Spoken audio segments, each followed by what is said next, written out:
تمام کی تمام چیزیں ہم کو معلوم ہونی چاہیے کہ اگر ہم کو کوئی سوال کرے تو ہم اس کو جواب دے سکیں کہ اصل حجاب کا کانسیپٹ ہے کیا. یہ صرف اسلام میں نہیں بلکہ جتنے مذاہب ہم دیکھیں گے نا ان تمام مذاہب میں دیا جا رہا ہے. اور ایز اے انڈین کانسٹیٹیوشن ہم کو یہ رائٹ دیتا ہے.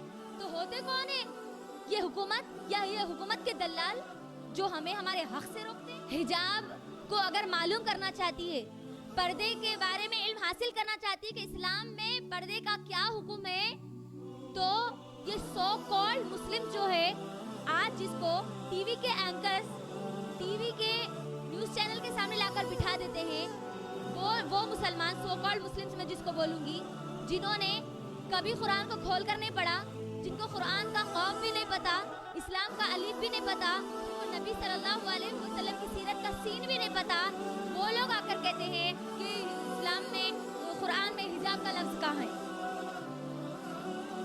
حجاب کا لفظ کہاں ہے؟ فرض تھوڑی ہے. یہ ہمارے سو کالڈ مسلمز آ کے آج ہمارے لوگوں کے سامنے بیان دے رہے ہیں, جس کی وجہ سے جو اصل اسلامی تعلیمات ہے وہ لوگوں کے سامنے نہیں آ پا رہی ہے. پہلے فرانس میں نقاب پر پابندی لگا دی گئی تھی, اس وقت ہم نے کمپرومائز کر لیا, جس کی وجہ سے آج یہ دلال, آج یہ دشمن, آج یہ بھیڑیے ہمارے حجاب تک آ گئے. اس وقت اگر ہم نے نقاب پر اگر کمپرومائز نہیں کیا ہوتا تو آج یہ ہمارے حجاب تک نہیں پہنچتے. ہم کو آج سمجھنے والی بات ہے, اگر آج نہیں سمجھے نا میری بہنوں, آنے والی جو ہماری قوم ہماری نسلیں ہوں گی نا وہ ہمیں بد دعائیں دیں گی کہ اگر وہ لوگ آواز اٹھاتے تو آج ہمیں یہ سہنا نہیں پڑتا.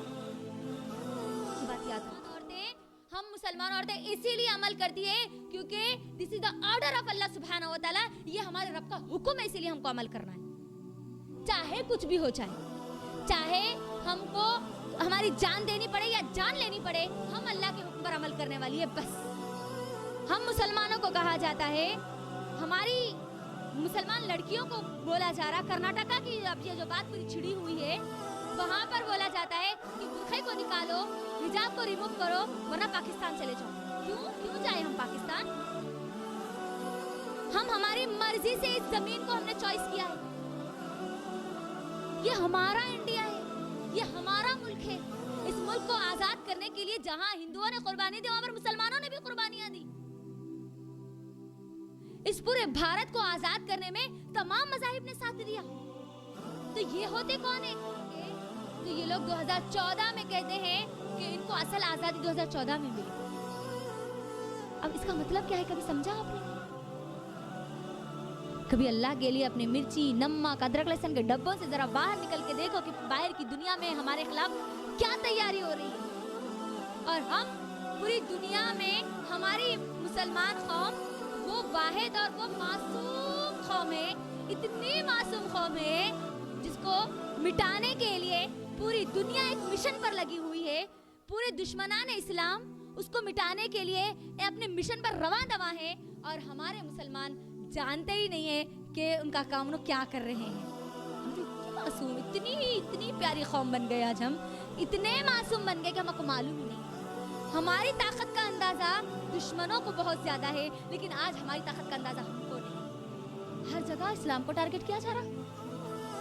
کہیں پر اذان پر پابندی لگانے کی بات کی جاتی ہے تو کہیں نمازوں پر پابندی لگانے کی بات کی جاتی ہے, کہیں پر قرآن پر پابندی لگانے کی بات کی جاتی ہے تو کہیں پر حجاب پر پابندی لگانے کی بات کی جاتی ہے, تو کہیں پر قربانی کے اوپر پابندی لگانے کی بات کی جاتی ہے. یہ سب کی انگلیاں اسلام کی طرف ہی کیوں ہیں؟ کیونکہ وہ دشمن اسلام بہت اچھے طریقے سے جانتے ہیں کہ ان کو ناکام کرنے والی, ان کو اپنے مشنوں میں مٹانے والی اگر کوئی قوم ہے تو یہ مسلمان قوم ہے. بی جے پی گورنمنٹ, یہ یوگی گورنمنٹ, یہ RSS کی گورنمنٹ, اب غور کریے, اس نے کسی کو نہیں چھوڑا. نہ اس نے ہمارے جوانوں کو چھوڑا, نہ کسانوں کو چھوڑا, نہ ہماری انڈین ماں اور بہنوں کی عزت کو چھوڑا, اور نہ آج ہی ہمارے قوم کے مستقبل کو چھوڑ رہے ہیں. ہر ایک کو اپنے فائدے کے لیے, اپنے مقصد کو پورا کرنے کے لیے استعمال کر رہے ہیں. تو لہٰذا ہمیں دیکھنا چاہیے, ہمیں سمجھنا چاہیے کہ یہ اصل مسئلہ ہے کیا اور مجھے اور آپ کو کیا کرنا چاہیے. ہندوتوا کے لیڈرز کھلم کھلا یہ بات کہتے ہیں دلی کے اور ہریدوار کے ایونٹس میں، وہاں کے پروگرامز میں، کہ وہ مسلمانوں کو قتل کریں گے، مسلمانوں کو ماریں گے. کھلم کھلا یہ بات بول رہے ہیں، کھلم کھلا یہ بات بول رہے ہیں. 3 جنوری کو بی جے پی کا ایک دلال، ایک لیڈر جو اپنے آپ کو ہندوتوا کہتا ہے، لیکن اصل میں انہیں ہندو دھرم کو فالو کرنے والا نہیں ہے. اگر انہیں ہندو دھرم کو فالو کرنے والا ہوتا تو اپنی کتاب کے مطابق عمل کرتا. کون ہے؟ یتی نرسمہانندا. سیاست.com پر آپ جائیے. 3 جنوری کو یہ اسلام اور مسلمان عورتوں کے خلاف اسپیچ دیتا ہے، ایک پورا ایونٹ کرتا ہے، ایک پورا پروگرام کرتا ہے. 3 جنوری کو کہتا ہے کہ اسلام کو مٹا کر رہے گا، مسلمانوں کو مٹا کر رہے گا، اور مسلمان عورتوں کو اس کی خواہش کے لیے وہ استعمال کرے گا. نہ اسلام مٹے گا، نہ اسلام کی ایک ایک تعلیمات مٹیں گی. جب تک اس دھرتی پر، اس زمین پر مسلمان موجود ہے، وہ اپنے رب کے حکم پر عمل کرنے والا ہوگا. جس ملک میں بھی رہے گا اس ملک کے قانون کے مطابق وہ عمل کرے گا، لیکن اسلام کو کمپرومائز نہیں کرے گا. ہم اسلام کو کمپرومائز نہیں کر سکتے، ہم حجاب کو کمپرومائز نہیں کر سکتے، کیونکہ اسلام کی فطرت نے قدرت نے لچک دی ہے. اسلام کی فطرت میں قدرت نے لچک دی ہے. اتنا ہی یہ ابھرے گا جتنا کہ دباؤ گے.